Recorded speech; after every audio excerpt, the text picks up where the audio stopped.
Tracy here, Legacy of Expo 88 YouTube channel, and I'm dropping off to the Highfields Heritage Village with the big cow, and Trevor here is taking receipt of the 2 street banners, and that goes with some other material that I'm dropping off. And while I'm here this morning, we're going to have a look around.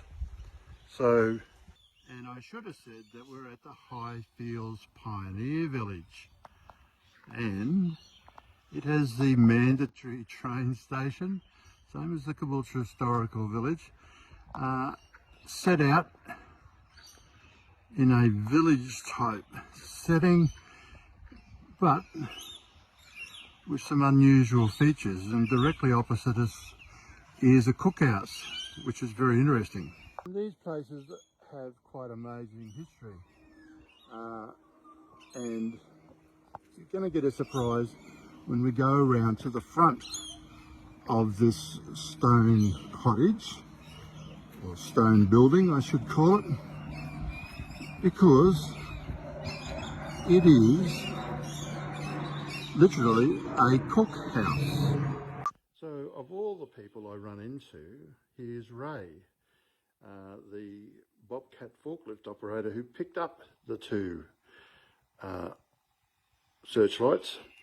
And Ray, can you just tell us a little bit about the history of the first searchlight that you intend to restore before you start on these 2? Because that's a really interesting story about World War II and the searchlight. Yeah, the first searchlight that we obtained came from the top of the Toowoomba City Hall, the town hall. And when I was a kid, I can remember this light flicking over Toowoomba. I lived in Toowoomba for a few years. And it was there to, check out for enemy aircraft and all that sort of activity that might have been happening. I don't think anything did, but the searchlight was there. It used to revolve every minute or 2 at night time. And we're going to put it down near the big cow. We're putting LED bulbs in it because it will suck up too much power otherwise, but I think it'd be a nice feature to, light up the big cow. Both pieces of history that will come together. Exactly, and that was the reason why when the Caboolture Historical Village asked me to find a home for these 2 Expo 88 searchlights, I was just quite gobsmacked as to how the whole story has fallen together. So Ray, I wish you all the best in your endeavours of the restoration, and the one you've got your hand on, I suspect will be the easiest to restore and to get back into some sort of operational modus operandi. Now here is a really interesting piece of World War II history, and I've never seen anything like this in Australia before. A bomb shelter from England, of all places. Okay, so we've come inside to the Motor Museum, and Ray's just told me a fantastic story about Clive Palmer and the big cow. Ray, let's entertain the world with your story. So when we went to look at the big cow and come up with a plan to move her, there were other interested parties there as well on this certain day, including Clive and his 2 engineers.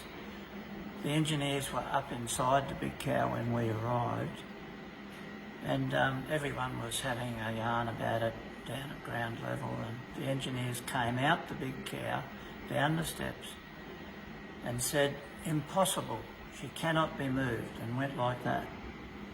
And then away they went. And of course now we know that's not true, because myself and 3 other volunteers from the village moved her in 1 week. And Clive would have been absolutely annoyed with the loss of such a great exhibit.